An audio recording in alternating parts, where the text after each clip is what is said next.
Olá, tudo bem? Que bom que nós estamos nos encontrando nesse ambiente virtual aqui, nessa gravação que estamos fazendo. O meu pedido, a minha oração é que a palavra que seja ministrada possa estar alcançando de fato a sua vida, trazendo edificação para você, trazendo uma palavra de graça, de revelação, de transformação, de condução da palavra de Deus para o teu espírito, em nome de Jesus. Esse é o nosso pedido. E mais uma vez estamos aqui fazendo essa gravação num ambiente sem estar uma reunião com as pessoas. Espero que isso aconteça brevemente, que estejamos juntos todos. Mas esse é o momento que Deus preparou para nós. É um tempo que nós estamos vivendo uma forma diferente. Nós temos que discernir o tempo, discernir as coisas, entender o que Deus e como Deus está se movendo. E eu queria com você hoje compartilhar uma palavra e começar com você navegando aqui na palavra de Deus. Eu queria começar no livro de Tiago, lá no Novo Testamento, Tiago, no capítulo 1. Eu vou ler o livro de Tiago, capítulo 1, a partir do verso 19. Tiago, capítulo 1, a partir do verso 19, está escrito assim: Sabeis estas coisas, meus amados irmãos, todo homem, pois, seja pronto para ouvir, tardio para falar, tardio para se irar, porque a ira do homem não produz a justiça de Deus. Portanto, despojando-vos de toda impureza e acúmulo de maldade, acolhei com mansidão a palavra em vós implantada, a qual é poderosa para salvar a vossa alma. Tornai-vos, pois, praticantes da palavra e não somente ouvintes, enganando-vos a vós mesmos. Verso 23, porque se alguém é ouvinte da palavra e não praticante, assemelha-se ao homem que contempla num espelho o seu rosto natural, pois a si mesmo se contempla e se retira, e para logo se esquece como era a sua aparência. Verso 25, mas aquele que considera atentamente na lei perfeita, lei da liberdade, e nela persevera, não sendo ouvinte negligente, mas operoso praticante, esse será bem-aventurado no que realizar. Ah, glória a Deus. Que palavra profunda aqui, que nós queremos conversar hoje, tratar, ministrar, através daquilo que Deus colocou no nosso espírito, para estar ministrando através do Espírito de Deus. Aqui, Tiago, e aqui esse Tiago que escreveu esse livro aqui, é Tiago, o irmão de Jesus. É irmão de Jesus e irmão também na questão natural. Ele também era filho de José e de Maria. Ele é irmão de Jesus, ele caminhou com Jesus desde sempre, ele viu Jesus sempre. Mesmo antes de Jesus se manifestar, o ministério de Jesus ser manifesto, lá perto dos seus 29 anos, perto dos 30 anos, Tiago já conhecia Jesus, mas ele conhecia Jesus de uma forma muito, natural. Ele não discernia ainda, ninguém sabia que Jesus era o Cristo, ele não tinha se revelado como tal. Mas Tiago caminha com Jesus também, ele viu coisas que Jesus fez, que Jesus ensinou, quando Jesus começou a manifestar o seu ministério, depois que ele foi batizado por João Batista. E esse Tiago aqui, Tiago, irmão de Jesus, é o escritor desse livro. Foi ele que, inspirado pelo Espírito de Deus, escreveu essas palavras. E ele diz aqui para nós, e ele fala aqui para nós aqui, ele fala para os amados irmãos, ou seja, ele está falando para aqueles no qual já são de Cristo Jesus, já pertencem a Deus, já foram salvos, já foram alcançados, já aceitaram Jesus como Senhor, Salvador de suas vidas. É para essas pessoas que ele está falando aqui, ele está falando para a igreja, ele está falando para a eclésia, para a igreja. Ele está falando aqui que para nós, que todo homem aqui não é no sentido de gênero, no sentido de pessoa, que toda pessoa seja pronto para ouvir. Pronto para ouvir, no verso 19 ele diz. Seja pronto para ouvir, tardio para falar e tardio para se irar, mas ele seja pronto para ouvir. E ele pula, e lá no verso 21 ele está dizendo assim, e que essa pessoa, que ela possa acolher, receber, acolher com mansidão a palavra em vós implantada, a qual é poderosa para salvar a vossa alma. Eu queria compartilhar com você hoje aqui um pouquinho, falar sobre isso, sobre a importância de nós ouvirmos, não de nós escutarmos. Não, porque escutar não traz entendimento, não traz compreensão, não traz revelação. Apenas o escutar não traz compreensão daquilo que está sendo escutado. Mas aqui a palavra é ouvir, e a importância de nós, para aqueles que são filhos de Deus, para aqueles que amam a Deus, que servem a Deus, que seguem a Cristo, a importância do ouvir, é muito importante nós compreendermos isso. Porque a Bíblia diz aqui, ele está falando, né, aqui no verso 23, porque para que nós não sejamos apenas ouvintes, mas praticantes. Por que é importante nós entendermos esse contexto? Porque por vezes nós temos nos confundido, nos enganado. Muitas músicas hoje, no nosso contexto, do meio evangélico, podemos dizer assim, muitas músicas hoje cantam muito falando sobre que a intenção, o desejo de querer ver a Deus, querer ver a Jesus. Cantamos muito isso. Mas Deus tem nos orientado, e Deus nos orienta que o que Ele quer, na verdade, não é ser que a gente o veja, mas o que Ele espera é que nós o ouvimos. Por quê? Porque essa palavra ouvir no original, ela significa, é uma palavra no original que significa ser apto para ouvir, prestar atenção, agir em conformidade, obedecer, ouvir e conformar-se com o que é ouvido, entender, compreender. Ou seja, no original, quando você lê, quando está dizendo aqui para que a gente seja pronto para ouvir, significa o seguinte: quando eu estou ouvindo a quem? Ouvindo a Deus, essa minha disposição de ouvi-lo também já está embutida nessa disposição de ouvir, está embutida o desejo, a intenção de obedecer. É um ouvir com a intenção de praticar, é um ouvir com a intenção de obedecer, é um ouvir com a intenção de fazer aquilo pelo qual estou sendo dirigido. Por isso que é muito importante para o nosso contexto de vida com Deus, nós ouvirmos a Deus. Até porque, olha que tremendo. No livro de João, no Evangelho de João, ele diz que o verbo se fez carne. Em algumas traduções diz a palavra se fez carne. Ele está falando sobre Jesus. Jesus é o verbo, Jesus é a palavra.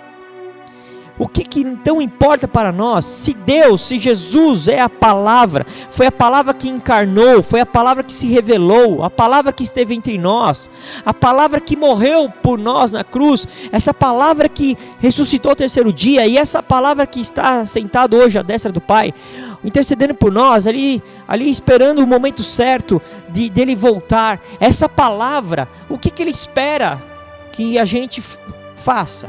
Que a gente o ouça. Ouça a palavra, ouça a Jesus. Ele não espere que eu fique procurando para vê-lo. O que ele espera é que a gente o ouça. Ouça a palavra, ouça a Jesus, ouça o verbo. Nós temos que ouvir, e ouvir no sentido, como eu estava compartilhando aqui com vocês, no sentido de ouvir com a predisposição, com a intenção de coração de obedecer, de praticar, de seguir aquilo no qual estou sendo instruído. É isso que Tiago está falando para nós aqui. Nós vamos também falar outros textos aqui. E ele fala que ouvir, e ele fala o que é importante aqui, que essa palavra, ele está dizendo para nós: acolhei com mansidão. Essa palavra acolhei é receber em mim, pegar para mim, botar em mim. Ele fala assim: essa palavra em vós implantada. Essa palavra no original é a palavra que significa implantado, enxertado, enraizado, encravado. Essa palavra em vós implantada, essa palavra em vós enraizada, enxertada. A palavra veio e se enxertou em nós, se arraizou em nós, ela se implantou em nós, entrou em nós. Essa palavra que está implantada em nós, quando a gente ouve essa palavra, dá ouvido a ela, quando a gente vive essa palavra, obedece essa palavra, a Bíblia diz aqui no verso 21 que ela é poderosa para salvar a vossa alma. A única coisa que pode salvar a nossa alma É a palavra. É a palavra. É a palavra. É a palavra. É a palavra de Deus. É a palavra de Deus. É o verbo encarnado. É a palavra encarnada. Jesus, a Bíblia diz que Jesus é a palavra. Então é a palavra que pode salvar a nossa alma. E alma aqui, essa palavra alma, no original é a palavra psique. Que vem, por isso que vem da psicologia, psiquiatria, é daí que vem a raiz da palavra. É a palavra psique. Essa palavra psique significa os nossos pensamentos, nossos entendimentos, nossa mentalidade, a forma que nós pensamos. Psique, alma aqui, não é como que nós assistimos o desenho antigamente e pensávamos que alma era uma alma penada, não era o Gasparzinho, não é o Gasparzinho. Alma, a Bíblia fala que a alma são os nossos pensamentos, a nossa mente. Porque a Bíblia diz que nós somos espírito, alma e corpo. Espírito, alma e corpo. Alma e espírito não são as mesmas coisas. Tanto é que a Bíblia diz que a palavra é poderosa para separar alma e espírito. Amém? A gente precisa compreender isso. O que precisa ser salvo então? Quando eu aceito a Jesus, no dia que eu tomei a decisão de segui-lo, entregar minha vida a Ele, a Bíblia diz que eu estava morto nos meus pecados, mas aí eu morri e renasci para Deus, eu sou uma nova criatura. O que estava morto, separado de Deus? Era o meu espírito. O meu espírito, ele não estava mais conectado com Deus, por causa do pecado. Mas quando eu tomo a minha decisão, quando eu tomei a minha decisão de aceitar a Cristo, de segui-lo, de entregar a minha vida a Deus, aquele dia que eu me tornei filho de Deus, o meu espírito ele se religou. E a Bíblia diz que o Espírito de Deus começou a habitar em mim. Então esse não está precisando de salvação. O que precisamos mudar agora é a nossa mente, porque ela foi doutrinada, ensinada, escravizada pelo sistema do mundo, pelo sistema de pensamento do mundo.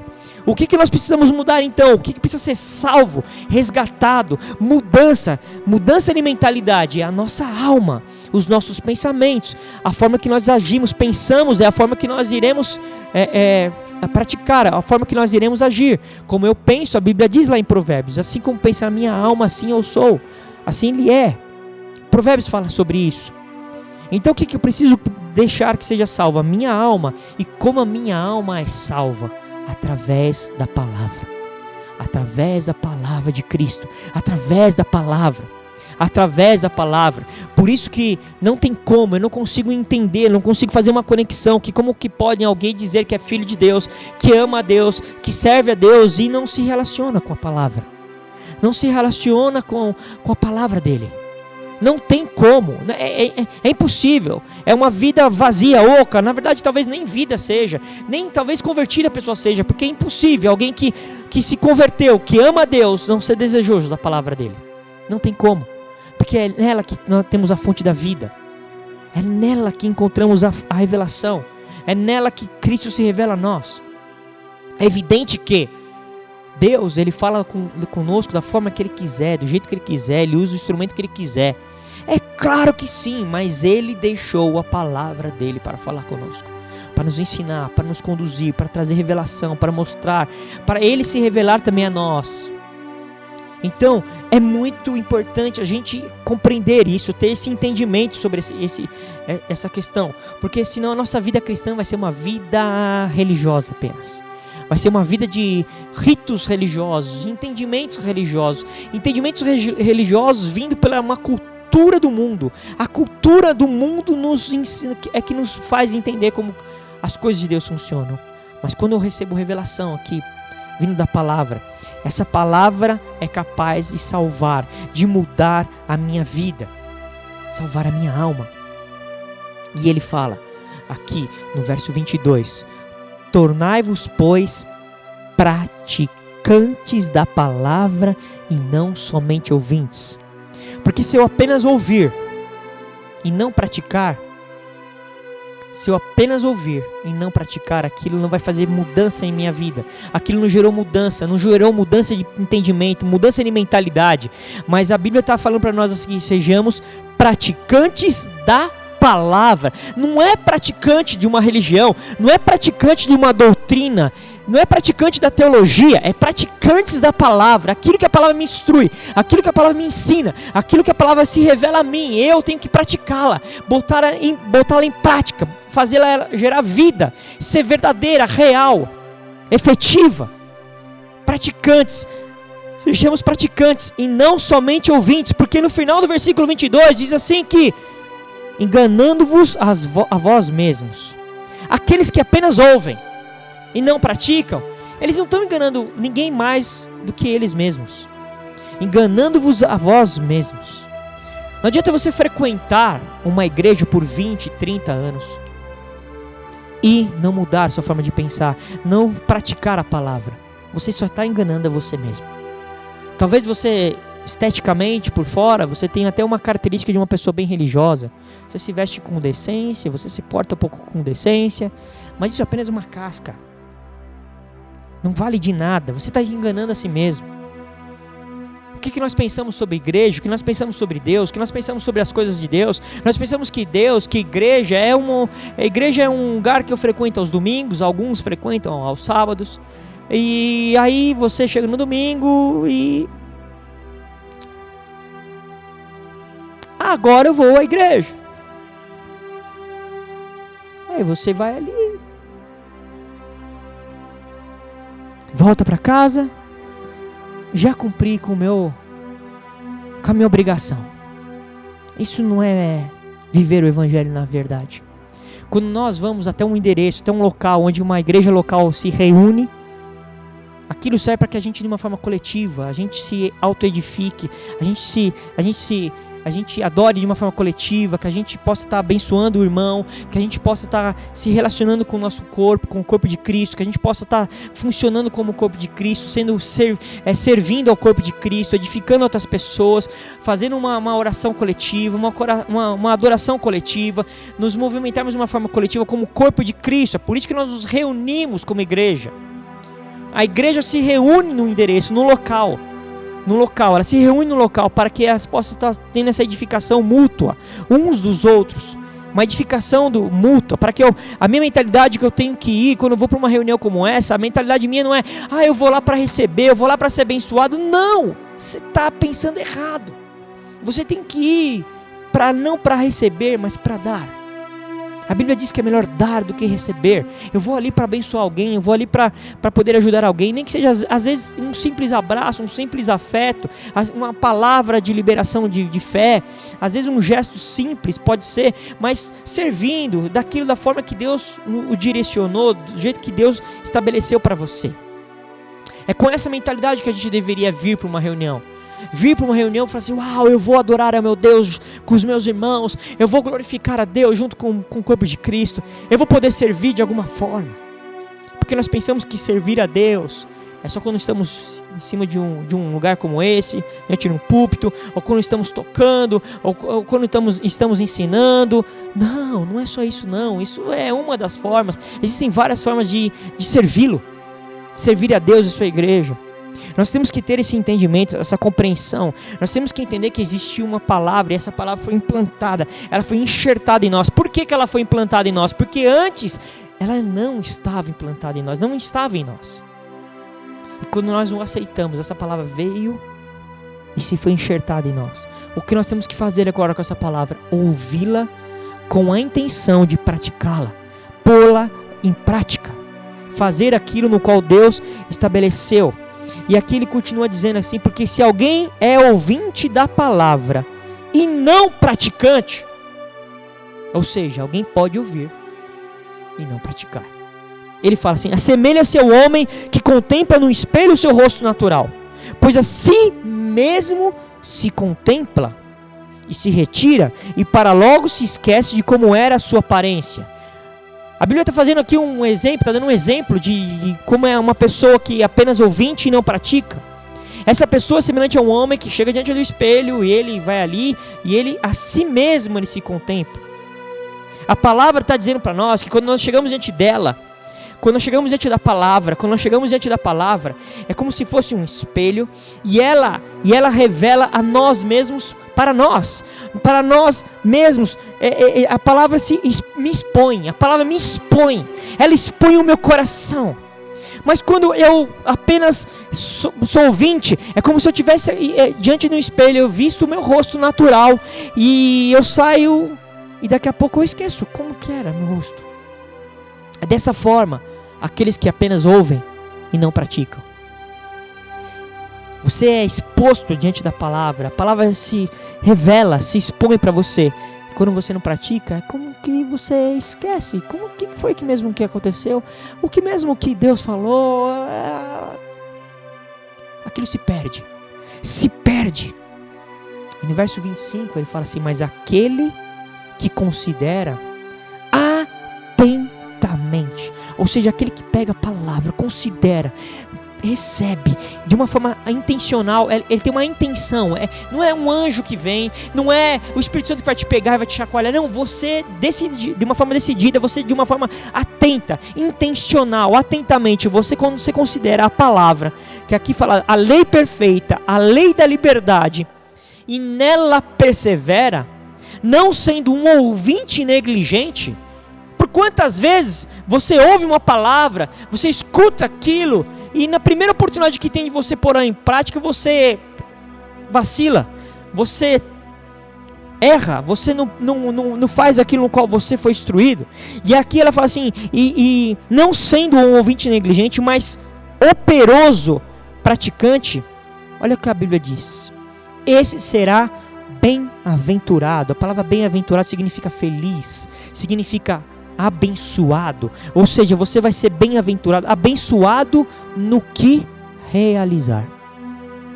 Tudo aquilo que eu fizer, aquele que é praticante operoso da palavra, aquele que dá atenção de uma forma intencional, aquele que se atenta, aquele que ouve e a pratica, a Bíblia garante para nós aqui, quem está garantindo isso aqui é a própria palavra de Deus. Ela está dizendo que essa pessoa vai ser bem-aventurado, vai ser abençoado no que ela realizar. Porque por vezes não estamos sendo abençoados, porque será que de fato estamos ouvindo atentamente e pondo em prática aquilo que Deus tem nos ensinado, aquilo que Deus tem nos instruído, aquilo que a palavra tem revelado a nós? Porque se a Bíblia diz que ela me garante que eu vou ser abençoado no que eu realizar, eu creio que assim vai ser. Porque quem diz isso aqui é a própria palavra, e eu creio que ela é a verdade. Sabe, no capítulo 2 de Tiago, continuando aqui em Tiago, no capítulo 2, a partir do verso 14, nós vemos aqui uma referência que tem a ver com essa questão de nós sermos praticantes. Ele vai falar aqui um pouco sobre a fé, ele vai tratar sobre fé aqui, falando sobre fé. E ele fala aqui a partir do verso 14, no capítulo 2. Meus irmãos, continua falando conosco, meus irmãos. Qual é o proveito se alguém disser que tem fé, mas não tiver obras? Pode acaso semelhante fé salvá-lo? Se um irmão ou uma irmã estiverem carecidos de roupa e necessitados do alimento cotidiano, e qualquer dentre vós lhes disser, ide em paz, aquecei-vos e fartai-vos, sem contudo lhes dar o necessário para o corpo, qual é o proveito disso? Assim também a fé, se não tiver obras, por si só está morta. Mas alguém dirá, tu tens fé? E eu tenho obras. Mostra-me essa tua fé sem obras, e eu, com as obras, te mostrarei a minha fé. Aqui, o Tiago não está dizendo que são as obras que são importantes. Não, aqui o que ele está querendo dizer aqui claramente é que a fé, ela é acompanhada pelas obras. Não são as obras que vão me levar a ter fé, e não são as obras que vão me levar a ter salvação, não são as obras por si só, são as obras que são consequências da fé.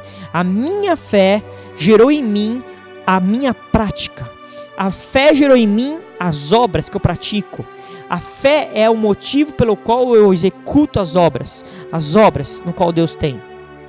E ele continua falando aqui, né? Crês tu que Deus é um só? Fazes bem. Até os demônios creem e tremem.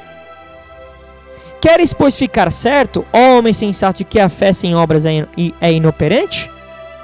Não foi por obras que Abraão, nosso pai, foi justificado quando ofereceu sobre o altar o próprio filho Isaque? Vês como a fé operava juntamente com as obras. Ouvir e praticar, fé operando juntamente com as obras. A mesma coisa de ouvir e praticar, fé que opera juntamente com as obras. Com efeito, verso 22, foi pelas obras que a fé se consumou. E assim se cumpriu a escritura, a qual diz: ora, Abraão creu em Deus, e isso lhe foi imputado para a justiça, e foi chamado amigo de Deus. Verificais que uma pessoa é justificada por obras e não por fé somente. Não é só, eu tenho fé. Eu tenho fé. Só que se você não praticar aquilo no qual a fé que você está dizendo que tem, se você não praticar, aquilo é morto. A Bíblia diz que é morta. A fé é morta. Fé morta não nos leva a lugar nenhum. Não agrada a Deus. Não faz com que a gente seja efetivamente frutíferos para o reino, frutíferos para Deus. É morta. E ele continua aqui, verso 25. De igual modo, não foi também justificada por obras que a meretriz Raabe, quando acolheu os emissários e os fez partir por outro caminho? Verso 26. Porque assim como o corpo sem espírito é morto, assim também a fé sem obras é morta. Uau! Nesse tempo que estamos vivendo, de pandemia, de caos social, o que Deus tem demandado de nós, os filhos dele, a igreja do Senhor, que a nossa fé seja exposta pelas obras, que a gente possa estar sendo praticante daquilo que nós estamos ouvindo de Deus. A nossa fé agora está sendo demandada. Demandada como? Eu tenho fé. Fé como? Eu estou me guardando, estou me escondendo, estou no meu cantinho da minha casa, eu uso máscara, eu passo álcool em gel, eu faço tudo o que estão dizendo para fazer, eu estou obedecendo. Ok, joia, mas isso é natural. Qualquer pessoa pode fazer isso. Agora, funcionar por fé através das obras, isso é o que Deus tem nos demandado nesse tempo. Deus tem nos chamado para esse tempo, para que a gente possa estar sendo aquele no qual Deus espera que a glória dele, que a palavra dele, que a verdade dele seja revelada. Porque a gente não seja apenas ouvintes, mas praticante da palavra. Sabe, essa fé sem obras é apenas uma fé intelectualizada, uma fé teológica. Às vezes a gente sabe até argumentar. Sabemos usar até os versículos para justificar. Sabemos fazer até uma narrativa sobre fé. Por vezes sabemos até explicar fé. Mas é uma fé meramente intelectual, uma fé meramente teológica na maioria das vezes. Porque a fé efetiva é demonstrada pelas obras. E aqui eu quero ressaltar, voltando ao que eu disse aqui, não são as obras que falam por si, não são as obras que as obras por si só já são suficientes. Não, são as obras que elas são consequência da minha fé. A fé operando em conjunto com as obras. É isso que Deus tem esperado da gente. Vá um pouquinho mais para frente, na primeira carta de João, 1 João 3. 1 João, capítulo 3. Está pertinho do fim da Bíblia. Antes do livro de Apocalipse tem as cartas de João. 1 João, capítulo 3. Nós vamos ler o verso 17 e o verso 18. Olha o que está escrito. 1 João 3, verso 17.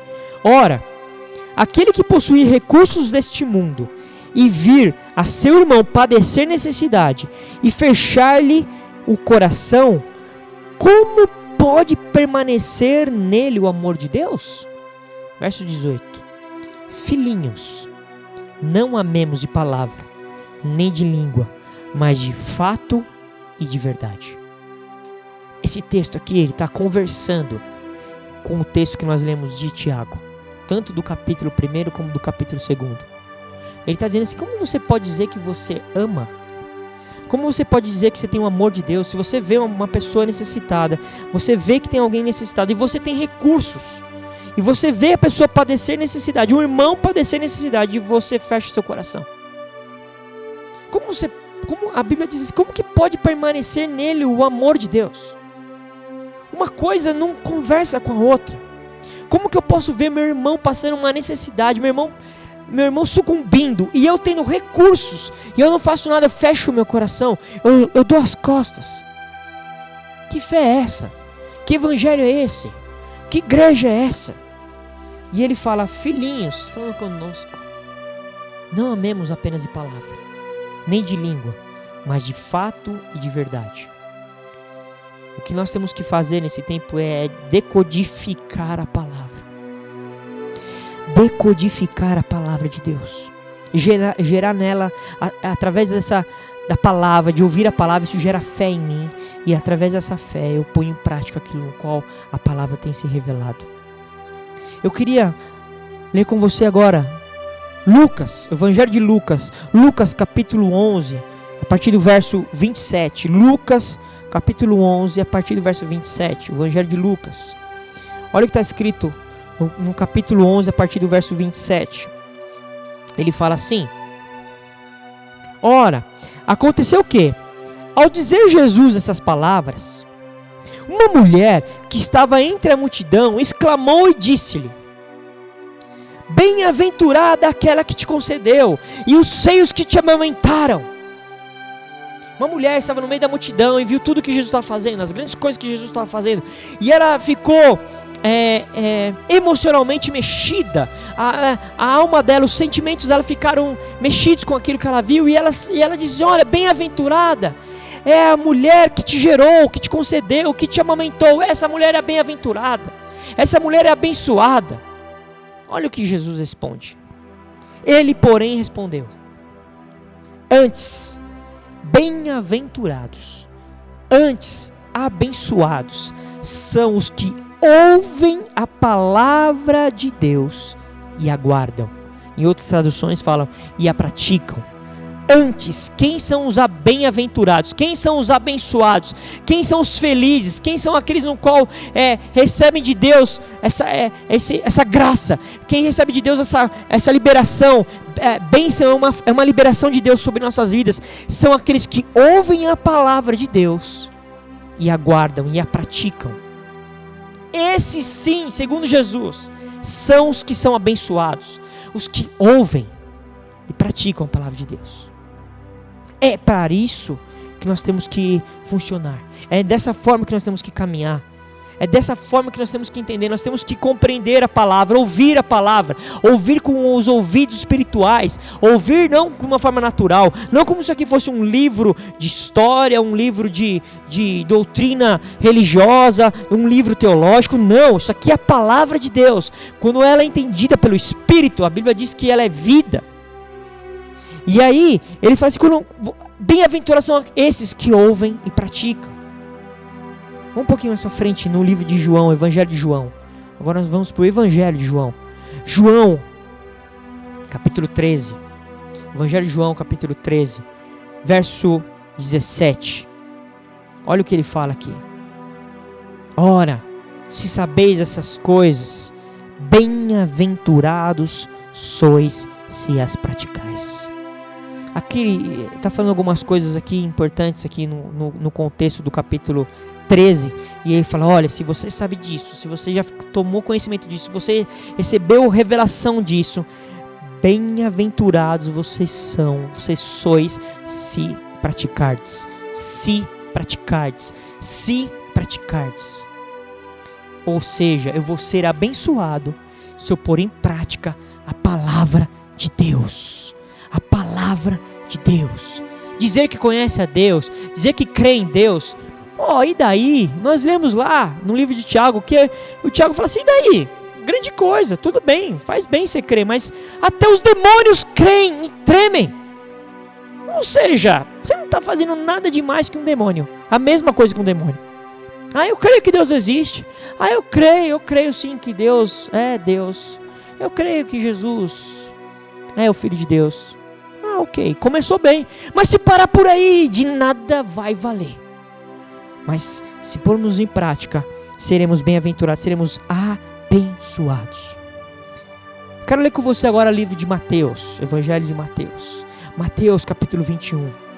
Mateus capítulo 21 a partir do verso 28. Mateus 21 a partir do verso 28. Jesus aqui, ele está falando de uma parábola. Ele conta uma parábola.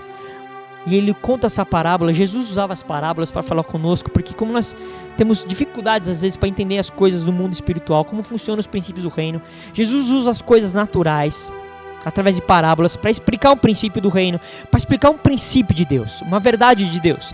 E ele está usando aqui uma parábola, falando de uma parábola que trata sobre 2 filhos. E ele fala assim: e o que vos parece? Um homem tinha 2 filhos. Chegando o seu primeiro, disse: filho, vai hoje trabalhar na vinha? Ele respondeu: sim, senhor, porém não foi. Dirigindo-se ao segundo, disse-lhe a mesma coisa. Mas este respondeu: não quero. Depois, arrependido, foi. Qual dos 2 fez a vontade do Pai? Jesus pergunta. Disseram: o segundo. Declarou-lhes Jesus: em verdade vos digo que publicanos e meretrizes vos precedem no reino de Deus. Porque João veio a vós outros no caminho da justiça e não acreditastes nele. Ao passo que publicanos e meretrizes creram. Vós, porém, mesmo vendo isto, não vos arrependestes, afinal para acreditardes nele. Ué, Jesus está usando uma parábola, que ele usou uma parábola de 2 filhos, que o pai disse para um filho: filho, vai trabalhar na minha vinha. E o filho falou para ele: não, pode deixar, pai, eu vou. Mas ele não foi. E aí ele chegou para o segundo filho e falou a mesma coisa: vai trabalhar na minha vinha. Ele falou assim: não vou.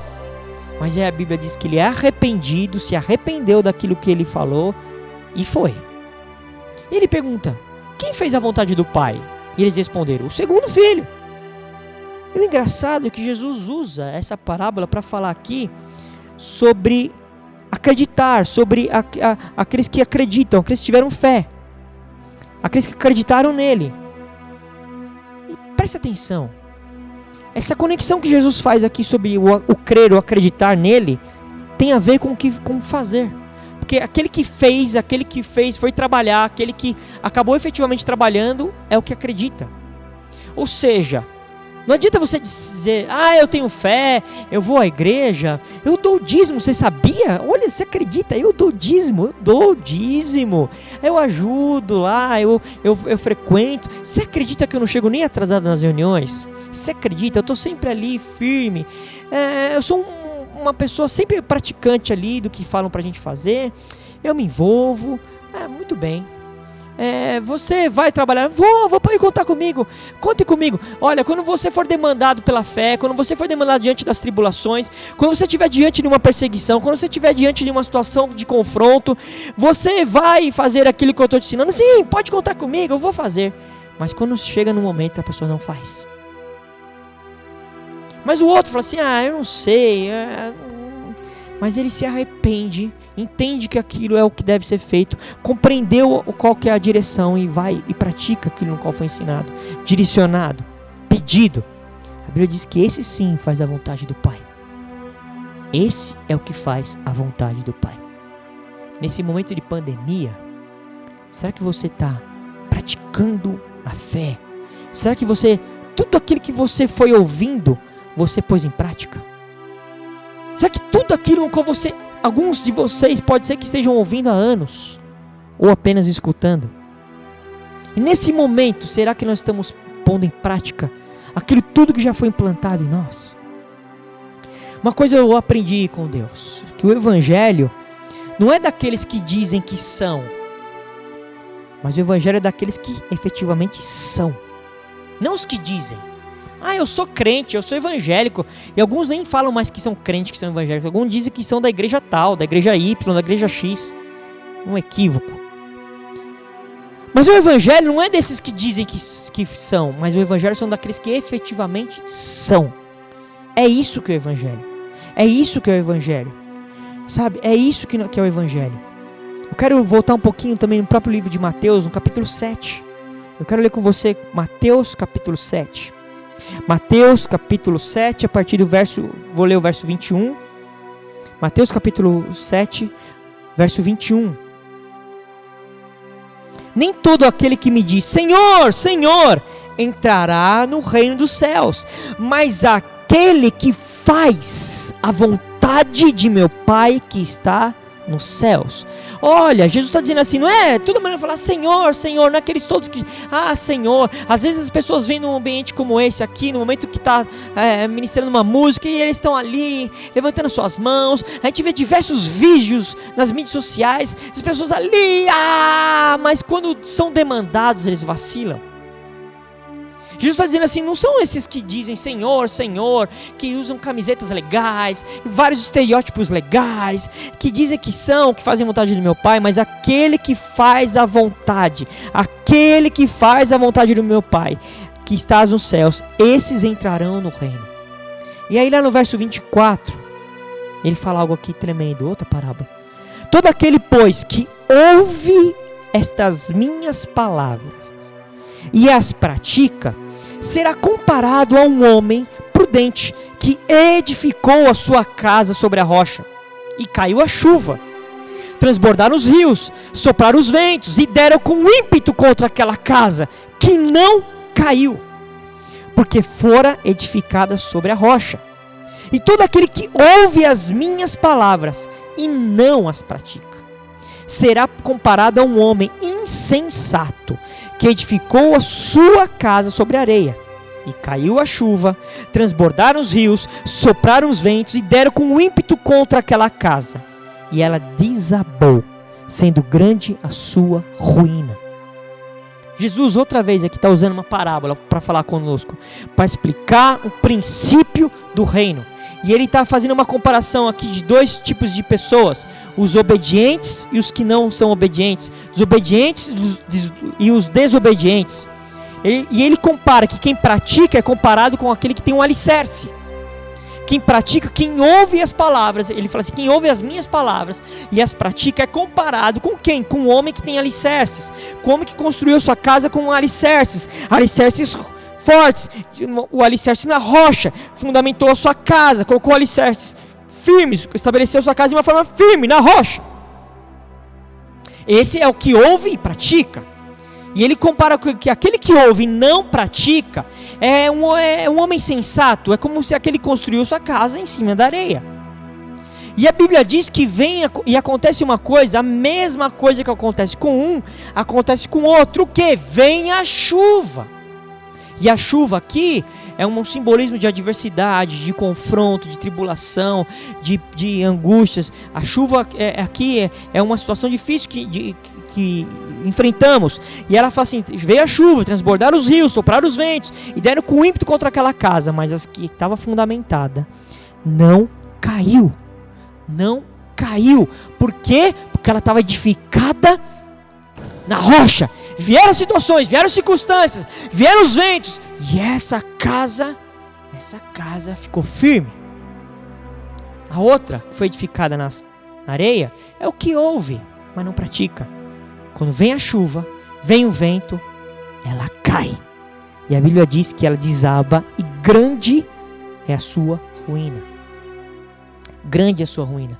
Primeira coisa que eu quero desmistificar aqui. A chuva aqui não é o diabo. Não é coisa do diabo. Não tem nada a ver, porque a chuva vem para ambos. A chuva veio para ambos. Não é o diabo aqui. A chuva é o próprio Deus que permite que as situações cheguem até nós. A diferença não é se nós vamos ou não enfrentar a chuva. A diferença é como enfrentamos, como estamos alicerçados, como que estamos fundamentados, aonde está balizada a sua fé. A sua fé está balizada aonde? Aonde você edificou a sua casa? Sua casa está edificada aonde? Na palavra, porque você ouviu e pratica? Ou a sua fé é uma fé intelectualizada, uma fé teológica apenas, uma fé, eu pego um pedacinho aqui, escuto ali uma coisinha. Aonde está balizada? A sua casa está balizada aonde? Quem ouve, pratica e obedece tem alicerce, tem fundamento, está forte, está firmado, está estabelecido. Sabe, eu quero caminhar aqui com você aqui, dizendo o seguinte, certa vez, lá no livro, rapidinho, eu quero ler com você 1 Samuel capítulo 17, 1 Samuel capítulo 17 fala aqui sobre Davi, e ele está dizendo aqui que Davi, 1 Samuel capítulo 17, ele fala que Davi, no verso 23, estando Davi ainda a falar com eles, eis que vinha subindo do exército dos filisteus, o duelista, cujo nome era Golias, o filisteu de Gate, e falou as mesmas coisas que antes falara. Olha o final do versículo. E Davi o ouviu. E Davi o ouviu. Davi foi ver os irmãos, foi ver como os irmãos estavam a pedido do pai, estavam em guerra com os filisteus. E tinha esse cara aqui, esse maligno aqui, esse demoniado do Golias, que estava confrontando o exército do Deus vivo. E Davi não estava sabendo de nada. Davi foi ali ver como os irmãos estavam para trazer o relato para o pai. E ele ouviu a afronta de Golias. E ele ouviu. O que fez Davi se mover? Por que Davi foi depois e fez o que fez? Nós conhecemos a história, pegou uma funda, girou, deu uma pedrada na testa de Golias, e Golias cai, depois ele mata Golias, ele arranca a cabeça de Golias. Mas por que ele fez isso? Ele se moveu. Por que Davi se moveu? Porque Davi ouviu. Ele ouviu a afronta e se posicionou. Essa geração tem que ouvir as afrontas, discerni-las e confrontá-las.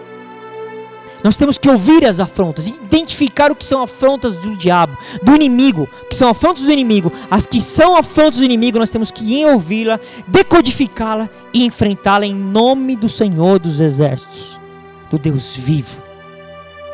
Eu quero caminhar para o fim aqui dizendo para você, Romanos capítulo 10, verso 17, diz que a fé vem pelo ouvir e ouvir pela palavra de Cristo. Se nós formos fazer uma tradução literal aqui pelo original, essa tradução ficaria assim: assim a fé procede da audição espiritual, do ouvir espiritual. Além disso, essa audição é consumada através de uma palavra rema. Aqui é a palavra rema de Cristo.